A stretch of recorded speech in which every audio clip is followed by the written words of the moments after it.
Who wants to be refreshed this morning? Pahingahan na! Who wants to say that? It's time to rest. Relax and be comforted this morning. It's time to be empowered this morning. It's time to be refreshed. It's time to be reminded of God's love for us this morning. Amen? We will read the whole chapter. Amen? Dahan-dahanin po natin at nanamnamin po natin yung pinapakain sa atin ng Panginoon ngayong umagang ito. Chapter 23 of Psalms, and I shall read. The Lord is my shepherd. I shall not be in want. He makes me lie down in green pastures. He leads me beside quiet waters. He restores my soul. He guides me in paths of righteousness for His name's sake. Even though I walk through the valley of the shadow of death, I will fear no evil, for you are with me. Your rod and your staff, they comfort me. You prepare a table before me in the presence of my enemies. You anoint my head with oil. My cup overflows. Surely goodness and love will follow me all the days of my life, and I will dwell in the house of the Lord forever. I think the Lord deserves a warm round of applause for His word this morning. Brothers and sisters, as the Lord presents Himself as a shepherd to us, He's not only telling us who He is telling us, my child, all of you are mine. Who wants to be owned by the Lord today? Just, Lord, I am yours, Father. We just want to say that. Lord, I am yours this morning, Panginoon. Habang sinasabi mo, Panginoon, that you are my shepherd, Lord, I am also surrendering to you. I am yours, Lord. I am yours. Every single moment of the day, you gave every second of my life. Everything that happens in my life, you are the orchestrator of everything. Lord, I am just confirming again, Lord, I am yours, and you are my shepherd. And He's also responsible. Who takes comfort in that po? Sino po yung nakakakuha ng kapahingahan? Just being reminded that, hey, the Lord is my shepherd. The Lord is my shepherd. The Lord owns me. The Lord created me. The Lord is responsible for me. The Lord is accountable for everything that happens in my life. The Lord is in control of every single thing that happens in my life. First declaration, the Lord is my shepherd, I shall not be in want. Sino po na-excite doon? The Lord is my shepherd, I shall not be in want. Ako ay hindi magkukulang. Is that a may? Maybe hindi ako magkukulang. It is definitive, right? The Lord is my shepherd, I shall not be in want. The Lord is my shepherd, I shall not be in want. First declaration is that the Lord will provide all that we need. Alam niyo po, ang ating Panginoon ay sobra tayong kilala. Bago niya pag-usapan ang mga bagay na spiritual, yung bagay na mga psychological, yung bagay na mga tungkol sa puso, our God is also a very practical God. Because the very first thing that He assures us with is on provision. Anak, hindi muna kita guguluhin sa mga spiritual, sa mga theological. Marami akong gustong i-share sa iyo, anak. Pero yun, alam mo ba, meron akong gustong uunahin munang sabihin sa iyo. Ako ang shepherd mo. Bago tayo mag-usap ng mga theology, ng mga spiritual, ang dami pang malalalim na bagay na gusto kong i-share sa iyo. Pero you know what, anak? I know you so much. I created you. I know that in this world, you will have many things that you need. This is my first promise to you. I am your shepherd. You will not be in want. Inuna ng Panginoon yun, so that it clears up all other things. You know what the Lord is telling us? And also we can read that in Matthew, my child, stop worrying. Stop worrying. Release your heart from any and all kind of worry because the Lord is your shepherd. Pangalawa pong declaration, the shepherd restores my soul. Let me just ask you, bakit po soul ang pinili ng Panginoong salita dito? Hindi po niya sinabing, the shepherd restores my head. O kaya the shepherd restores my heart. You know, brothers and sisters, I believe that the word soul here was chosen more than anything else because it speaks of how the inner part of our hearts really affect the rest of our being. Sino po ba sa atin naniniwala dito na what you see is not necessarily what is inside? Right? Sabi nga nila, yung nakikita daw natin sa isang tao ay tip of the iceberg lamang. Na yung mas malalim at mas kabuuang pagkatao ng isang nilalang ay nandun sa kanyang kaloob-looban. You know what? The truth here is, the Lord restores us from the inside out.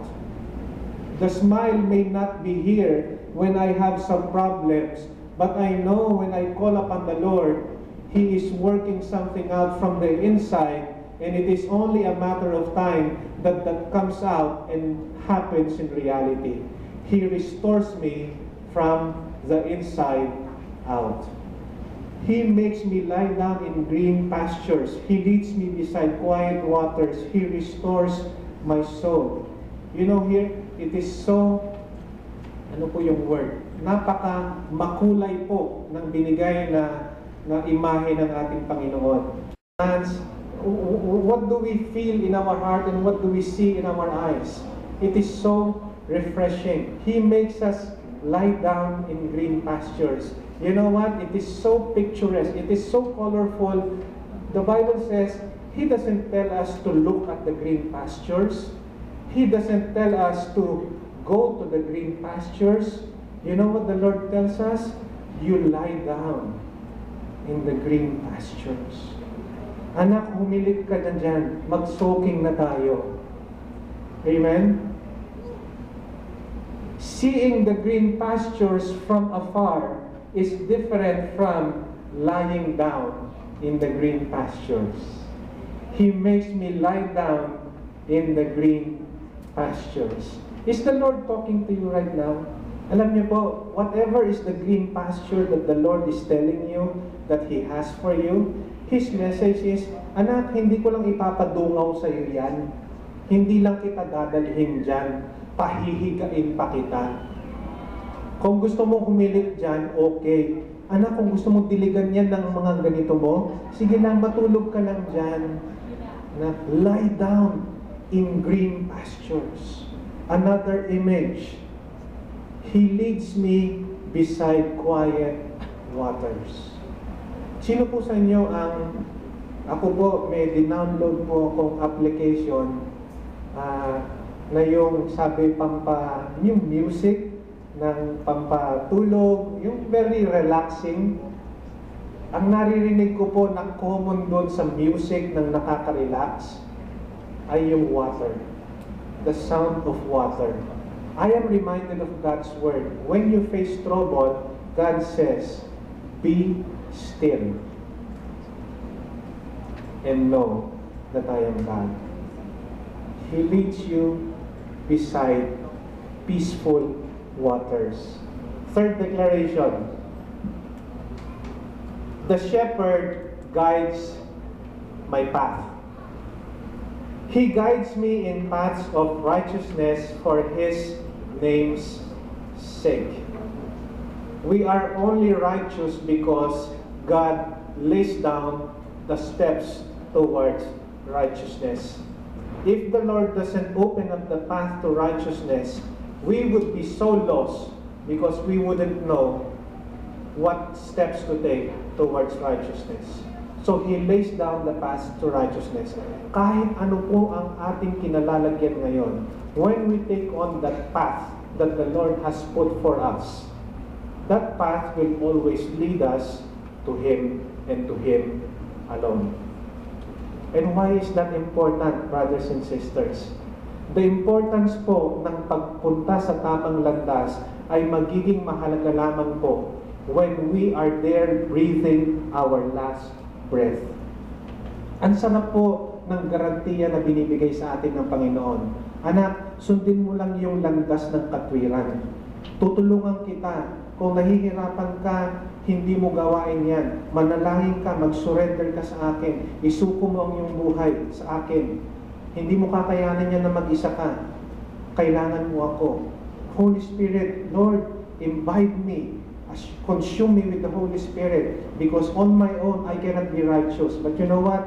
When God said, you stay on that path of righteousness, that path will go straight to Him. And what that does mean is we have eternal life guaranteed for us with the Lord in heaven. When we would have breath our last breath, you know what's going to happen? The Lord's heavenly doors will just open and say, well done, my good and faithful servant. Do not lose track of that reality, that your life is much more meaningful than the things that you aspire for.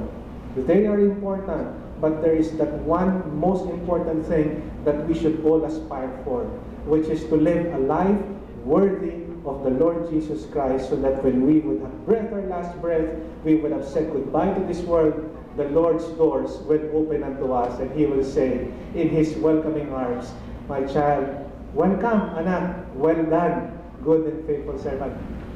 Even though I walk through the valley of the shadow of death, I will fear no evil, for you are with me. God promises that He will always be with us and will protect us. Amen? Are you in your worst moment right now?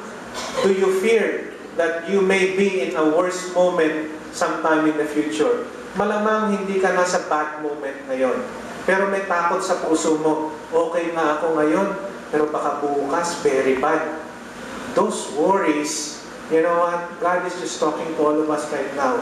Even if you find yourself in the midst of the valley, my shepherd will protect me. For the last time, my shepherd will protect me.